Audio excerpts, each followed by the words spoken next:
quick question from my side. I don't know if you guys seen, just switching the topic a bit, there's been a huge cryptocurrency bust. What, bust in the price? Bust in the price, the Bitcoin price collapsed. I'm not sure what's happening with other cryptocurrencies. Yeah, there was, like when you and I were chatting earlier the week about the commodity prices dropping. I mean, simultaneously the cryptocurrencies were dropping, and I went and I had a look. It was basically for the same reason the commodity prices were. What was that? There was that property group that was going into bankrupt. Yeah. So that was the first. Yeah, the one in China. So there was like the first sort of. But how does one property group in China affects the entire market, like across multiple sectors? I think it was I suppose it's always about confidence, I suppose, sentiment, and then also the fact that if you've got a property or a construction company that's having an issue, and we were talking about iron ore and steel, and they're cutting back on the thing, and then China's saying, well, they want to cut production because of pollution and that kind of stuff. So I think all of that stuff rolled together, like people go, oh, hang on a second, there might be something coming, there might be this sort of ripple effect or whatever. But then the cryptocurrencies the next day or two recovered. But then again, I had a look today and I see they're floundering a bit again. So do you think Bitcoin's gone down $10,000 in 3 weeks? Wow. Yeah. So, but I think I saw on the news that China banned all the crypto trading. Yes, I think that came through today, didn't it? I'm not or sure. Something like either that. Today or yesterday, but like I saw on the news that China banned.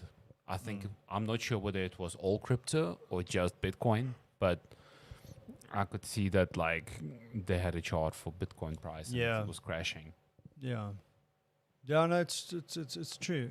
Do you guys but I mean, the thing is, I think know for the rationale for China like banning Bitcoin trading. I suppose because maybe the government doesn't have control over that. Okay. I mean, like they will ban things like like social media apps and all that kind of. So like there's Naspers, which is a company in South Africa, owns a percentage of Tencent. Yeah. I wanted to say 50 cents and I remember it's wrong. It's a different guy. Wrong genre. Wrong genre. I think it was about a month ago, maybe 6 weeks, maybe even 2 months ago, Naspers' share price took a bit of a knock. That's like half of our stock exchange. Yeah, exactly. You're like the whole top 40 took a dip just because of that. And then I went and had a look just to see what the reason for that was. And the reason for that was China was locking down on some of the features of WeChat, which is the app that Tencent developed, which is very similar to WhatsApp. But there are lots of business-related functionality to that, like way before WhatsApp started with WhatsApp Business. So they were clamping down on some of those things. Wow. Yeah. And that's, So, I mean, just looking at the crypto prices today, I mean, generally stuff is up on average about 5% today. Okay. Yeah. What, overnight? Yeah, overnight. But Since yesterday, like a week on week. I mean, if you're looking at Bitcoin, it's down 9.5% on the week for the last 7 days. Yeah. And then what's another one? So Ethereum is down 13%. Yeah. Week on week. Yeah. Yeah. That's hectic. No, the thing is that it happens all the time. You just don't really notice it unless you're watching it every day. Yeah. And you getting fed with news all the time. I mean, like you often look at these things, but when you actually go look at the graph, it's like, oh, well, it was ting, ting, ting, ting, ting. But it's either gradually going up or gradually going down. But if you're looking at it every day, it's like, oh, fuck, it's up and down, up and down, up and down. But meanwhile, it's, it might just be a trend. Yeah. Anyway. Yeah. Okay. Buy. Sell. But what is the tendency that's currently happening in like South African cryptocurrency market? Is it mostly towards like centralizing control and auditing by the tax authorities, or is it? Well, I suppose they're free trading. I think there are two aspects to it. Yeah. One, it's probably three aspects to it. One is tax. Okay, what's the tax implication? Yeah. Is the revenue service getting their pound of flesh?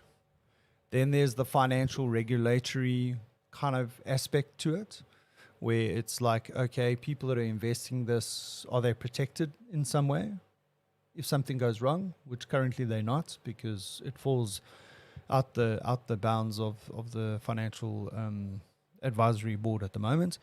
And the third one would be the Reserve Bank, in terms of foreign exchange, foreign currency coming in and out of the country.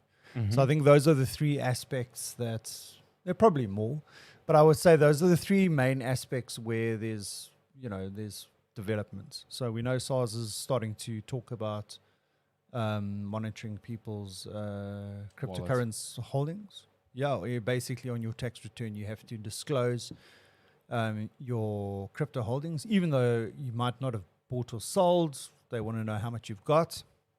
It's like, hey, dude, tell us what's in your bank account. Financial Regulatory Board, I suppose, with the AfriCrypts and all that kind of stuff. Do you think it's done because they can't actually gain access to your wallet? Well, I suppose, and I suppose so they know that you have something, but they don't know how much. So I suppose this is where the conversations are going to start happening, and where it's going to go backwards and forwards. Yeah. Is like, in terms of the Revenue Act, what are, do they have jurisdiction over, say, like a crypto exchange? Is there a clause in there that allows them to say to them, hey, I want information from you. Please give me information on that person. Whereas they can do that for the banks. Does that apply to a crypto exchange at this point? I think that's the first thing. Because, they might ask them and they might give the information freely at some extent. I don't know. I haven't really gone into, okay, are they allowed to do it? Do they have jurisdiction at this point? I'm sure they will in the future, but do they have it especially now? locally based exchanges? Definitely.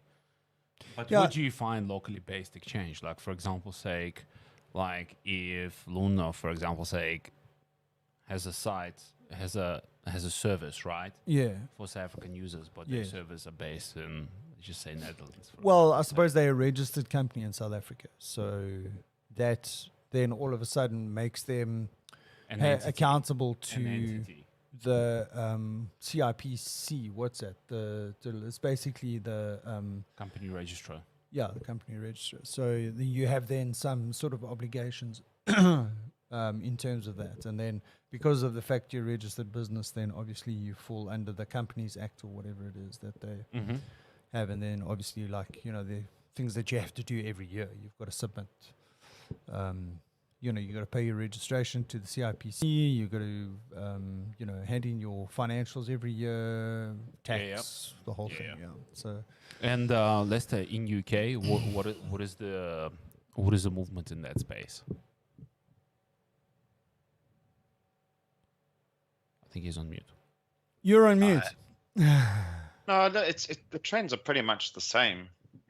I think, but we're not getting as much news on it.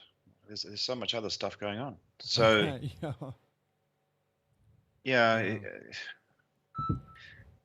I think it's the same, right? The governments would love to reap some benefit from this, but how far can they go?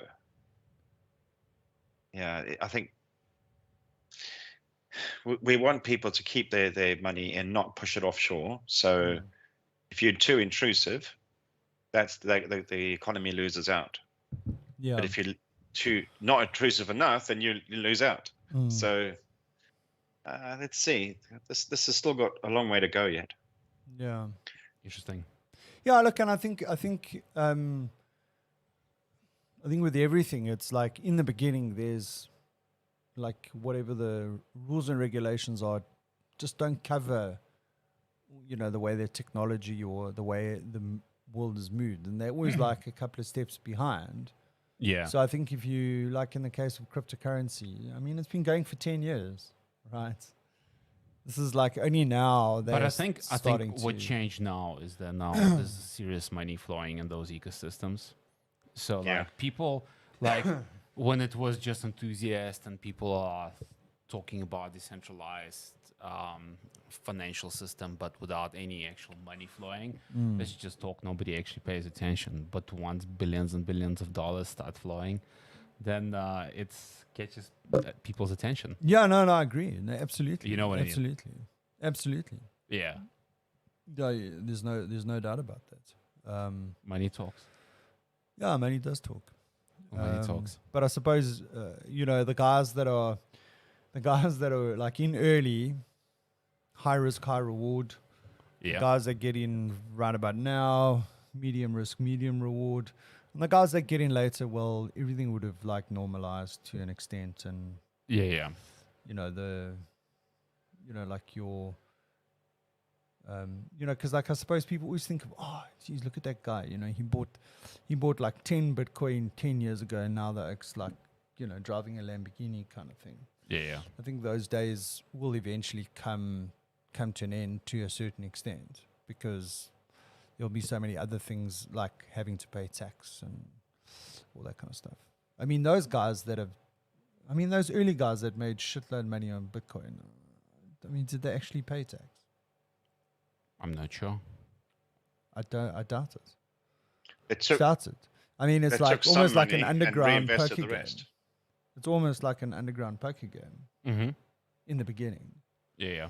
And then one day, poker makes it onto ESPN, Yeah. right? And you still make good money from it, but you don't make the same amount of money that you were making when it was underground. Yeah. You know what I mean? And all of a sudden now, because you were on TV, you had to declare your winnings. Whereas like an underground poker game was, I didn't win anything. yeah, this is the five of us. But what? You just keep that sort of story to yourself. Yeah. Yeah, if you don't, I didn't win anything. it's like,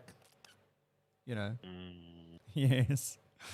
So what wink, I wink, love- nudge, say no more. What I find interesting about this equation, right, is that like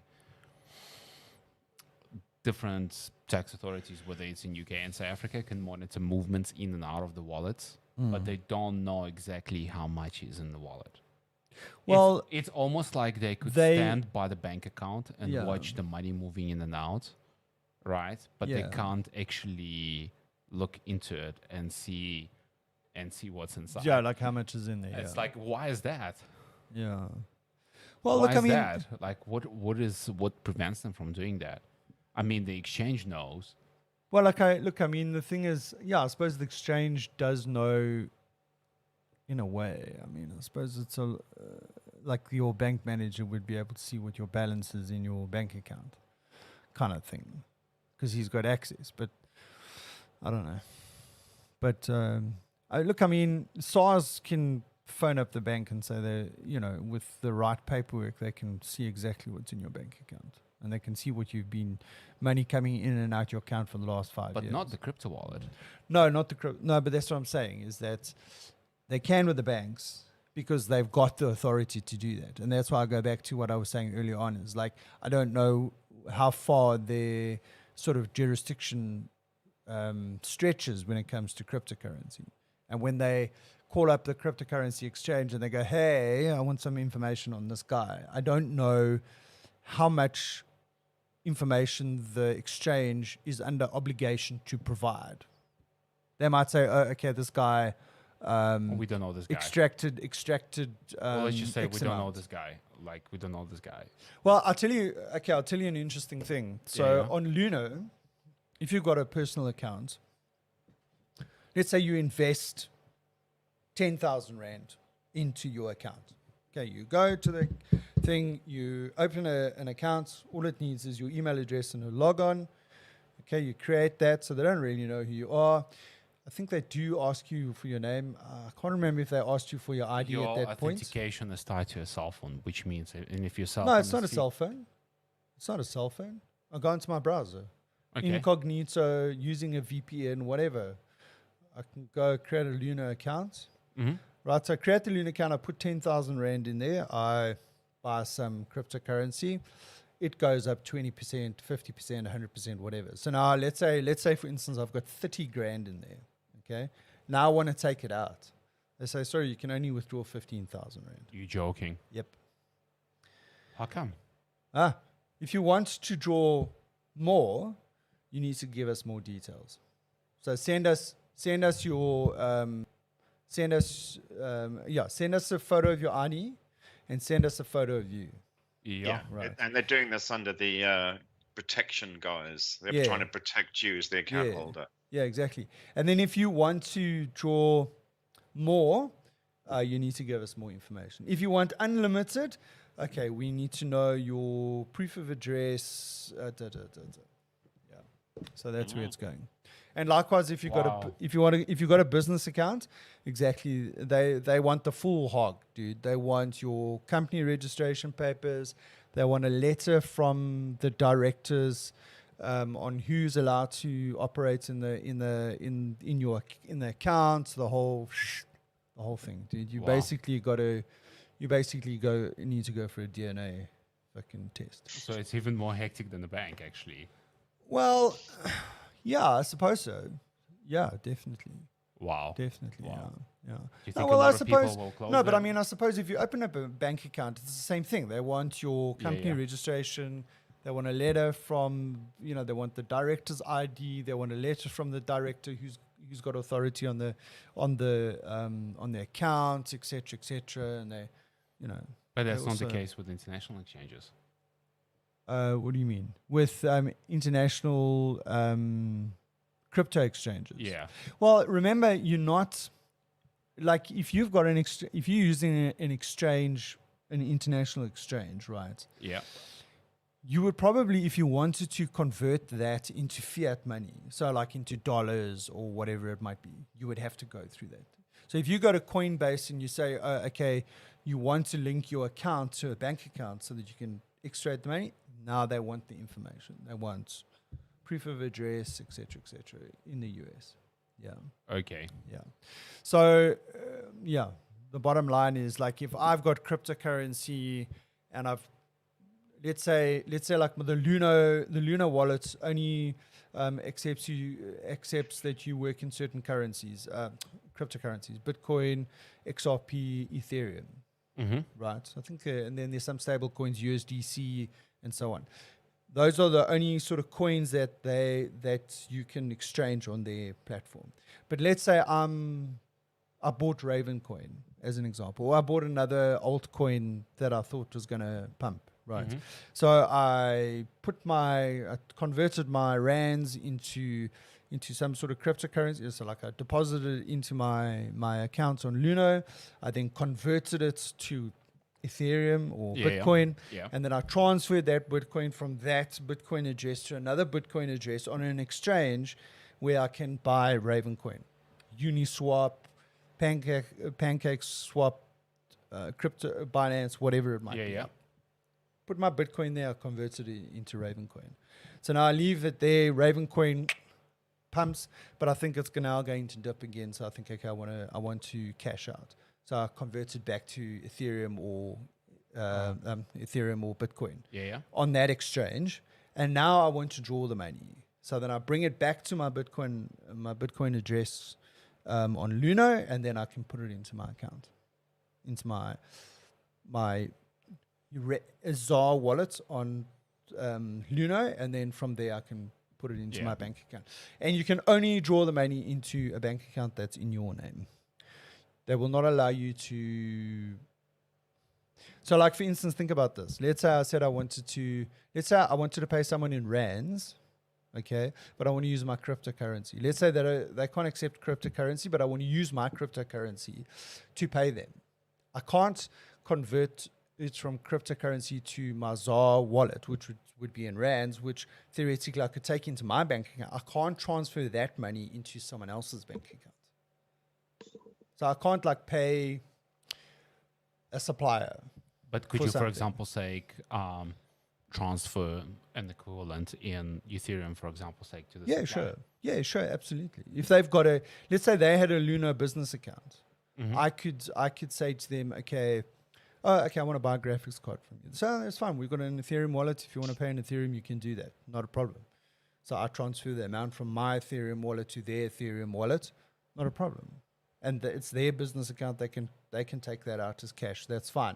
But what I'm saying is, once you've converted it into ZAR money, like into rands, in your Luna accounts, you can't withdraw that into another bank account other than one that's in your name. Interesting. Yeah.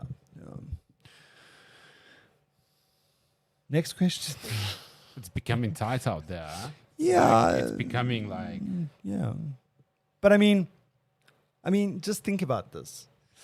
You have the ability. I mean, just think about this. Like in 20 minutes, you can move and withdraw $1 million just like that using cryptocurrency. Like within 20 minutes, half an hour, less. You can move that R1 million around the world in less than an hour. Well, I mean, and I'm saying it's probably like 10, 15 minutes you can do it. Most likely. Sometimes they'll say it might take a couple of days, but it's like instantaneous. Pretty much, yeah. Not that I've moved. Disclaimer: not that I've moved R1 million around anywhere. He was talking about dollars. He was talking about dollars. No, not even $1 million, dude. Not even $1 million. British pounds. No, not even British pounds, dude. Disclaimer. I'm just talking about people that I know that have businesses that use cryptocurrency. Yeah.